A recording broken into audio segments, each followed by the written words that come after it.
পাখিকে চিনেন।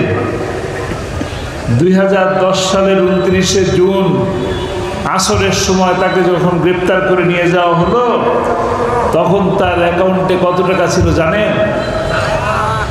2,36,000 টাকা। 2,36,000 টাকা। কত বছরের এমপি ছিলেন? 10 বছরের এমপি ছিলেন, টানা 10 বছরের এমপি ছিলেন। এই যে গভর্নমেন্ট পালায় গেল, মাত্র 1 বছরের যে সরকার, সেই 1 বছরের সরকারের যে সমস্ত স্বতন্ত্র এমপিরা ছিল, তাদের দেখেন তো কত টাকা ছিল। তারাও তো আওয়ামী লীগই করতেন নাকি? দামি প্রার্থী, তাই না?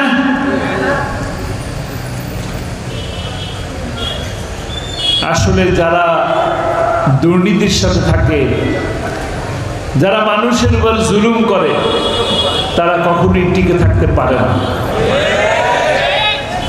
যতই ষড়যন্ত্র করেন না কেন, যারা কোরআনের সাথে থাকে, সুন্নাহর সাথে থাকে, তাদেরকে আল্লাহ তাআলা সম্মানিত করেন, দুনিয়াতেও সম্মানিত করেন, আখিরাতেও সম্মানিত করেন।